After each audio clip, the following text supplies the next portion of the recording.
Hello everyone, this is Cobalt. This is the next video in my character analysis series for Brawlhalla. Stick around till the end to hear about entering the giveaway to win community colors, emotes, weapon skins, sidekicks, avatars, or even the battle pass, and voting for the next legends. And if you want to skip all this and get straight into the information, there's a timestamp in the description, and don't forget to subscribe so you can keep up with the release of your favorite legend. In these analyses, I wanted to focus solely on the character's signatures. Light attack combos are covered much more in depth than I ever could elsewhere and function pseudo-comparably for all characters of that weapon class. So I'm not going to be discussing the general neutral of the character with their weapons unless it pertains in some way to their signatures. Firstly, I want to give clear descriptions of the terminology I'll be using. Startup frames are the amount of frames that happen after a move has begun until the first hitbox of the move becomes active.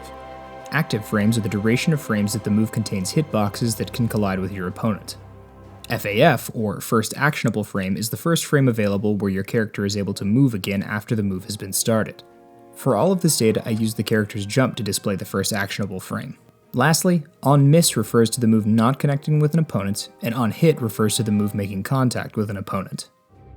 I'm going to be doing my analysis today on the next voted in legend, Sidra. Sidra was the captain of a famous pirate crew comprised of monsters. She was a legendary captain and an unrivaled swordswoman. She attacked Poseidon's undersea realm and stole a giant diamond right under the Kraken's nose. The Kraken hunts her to this day, and whenever she arrived in Valhalla, she formed a crew there as well, and sailed the seas with Teros being her first recruit to the new crew. Sidra's weapons are sword and cannon. I don't think that she's seen very many competitive results, at least not many that I'm aware of. I don't particularly think that this is due to her stat spread, which is 6 attack, 4 dexterity, 6 defense, and 6 speed. This is honestly a really good stat distribution in my opinion, and I was slightly surprised that the spread was this good given her lack of competitive results. Her weapons aren't bad in the metagame right now either, and cannon was absolutely destroying for a while. So, is it her SIGs that are holding her back from being more viable, or is there something wrong with her weapon combination? Well, let's find out. Let's start with her sword. Sword's side sig has 20 frames of startup, active frames from 21 to 46 with an FAF of 67. It functions the same on miss as it does on hit. The Kraken comes to attack Sidra. She dodges the swipe from the tentacle, which has active hitboxes, by jumping above it. She then performs a downward swipe with her sword. This SIG has above average startup and FAF. I think it's interesting that this SIG has hitboxes that start behind her since the hitboxes come from the Kraken's tentacle. This means that it has dual threat coverage in front of and behind her. However, the hitboxes behind her are rather small, so this is somewhat limited. She dashes forward and jumps up during this SIG, so there's some mobility there, but not a huge amount. The tentacle reaching out in front of her also offers her some decent disjointed hitboxes.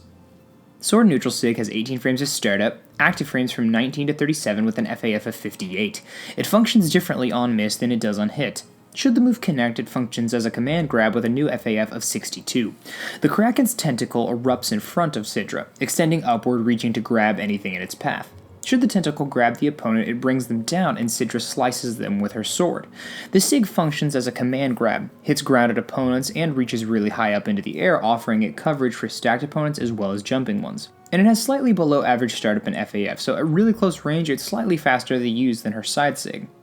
Sword down SIG has 17 frames of startup, active frames from 18 to 22 and 42 to 49 with an FAF of 79. It functions the same on miss as it does on hit. Oh boy, do we have a bit to cover on this one. Okay, so Sidra jumps into the air, summoning an anchor, and then riding it straight down. It has hitboxes on the way up, catching jumping opponents and those recovering high, and then has hitboxes on the way down until the anchor disappears. So, this is obviously an excellent signature whenever it comes to edge guarding, but here's why.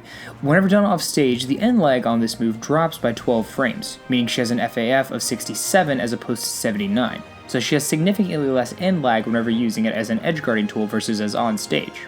It's got pretty solid coverage both as an edge guarding tool as well as an anti-aerial, so I think that this SIG isn't bad. It has decent startup, but if done on stage, you have 30 frames of end lag to deal with, so you'll almost always get punished for it if you miss, so watch out. Next up is her cannon. Cannon's side SIG has 22 frames of startup, active frames from 23 to 29 and 33 to 37 with an FAF of 59. It functions the same on miss as it does on hit. Sidra summons a ship cannon from the ground and jumps off of it as it fires a blast. She then fires a blast from her own cannon angled downward. This SIG has slightly above average startup and average FAF. The active frames on it are pretty good since you can catch opponents with the second hit if spaced well even if you miss the first. It has a decent bit of mobility, so it's not bad on her kit, but not the best one in my opinion either. Canon neutral sig has 25 frames of startup, active frames from 26 to 59 with an FAF of 47. It functions differently on miss than it does on hit. Should the move connect, the active frames change to 26 to 36 and the FAF remains the same. This sig is very similar to Caspian's neutral sig on gauntlets or Thatch's down sig on blasters.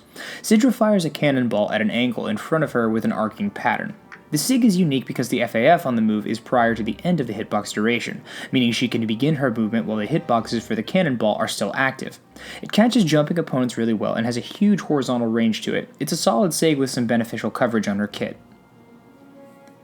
Cannon down sig has 16 frames of startup, active frames from 17 to 41 with an FAF of 62. It functions the same on miss as it does on hit. Sidra jumps upward as the Kraken tries to grab hold of her. She then fires a shot from her cannon straight down to repel the beast. There are hitboxes on the Kraken as well as on the cannon shot. The sig has decent startup and above average FAF. It covers stacked opponents well and punishes approaching opponents. It's an okay sig in my opinion. So overall, her SIGs are just alright in terms of their frame data. Very few are below average startup, and most of the FAFs are above average with the exception of Canon Neutral SIG, which I think honestly is the best SIG on her kit. It has some slow startup, but its range and lack of end lag are insane. I think Neutral SIG on Sword is pretty solid too, thanks to the hitbox ranges that it has on it, and it has average frame data. Down SIG on Sword is also a nasty edgeguarding tool with fairly low cooldown. Her signatures aren't bad by any stretch really, though I think Mako has a better version of her Canon down SIG on Great Sword. And I think that some other legends probably have better versions of her SIGs as well. I hope she gets to see some more competitive results because I think that her SIGs are interesting and being hunted by the Kraken is a pretty cool way of incorporating its use into her signatures. Also, her Atlantean skin makes her look like Kida from the Disney Atlantis movie, which was a freaking fantastic film. That's one thing that I do like about Brawlhalla, is that even though it's not a perfect game, it's a love letter to a lot of interesting references and incorporates a lot of diverse characters to its roster, and I hope that that continues. Today's code to put down in the comments is Calypso, along with your Twitter handle or social media of your preference. And if you get that reference, I appreciate it. Also, feel free to check out my Twitch channel. I'll be streaming 1v1 battles with viewers next week, so come say hello. The link to my channel will be in the description below. Tune in tomorrow for coverage on the highest voted legend from this week. Comment to vote for next week's 5 legends. I'll be continuing this once a day, Monday through Friday, over the next 10 weeks until all 50 legends are covered. So, thanks for joining me on this ride. Don't forget to subscribe so you don't miss the release of your favorite legend, and I hope to see you back for the next one. Once again, I'm Cobalt, and thanks for watching.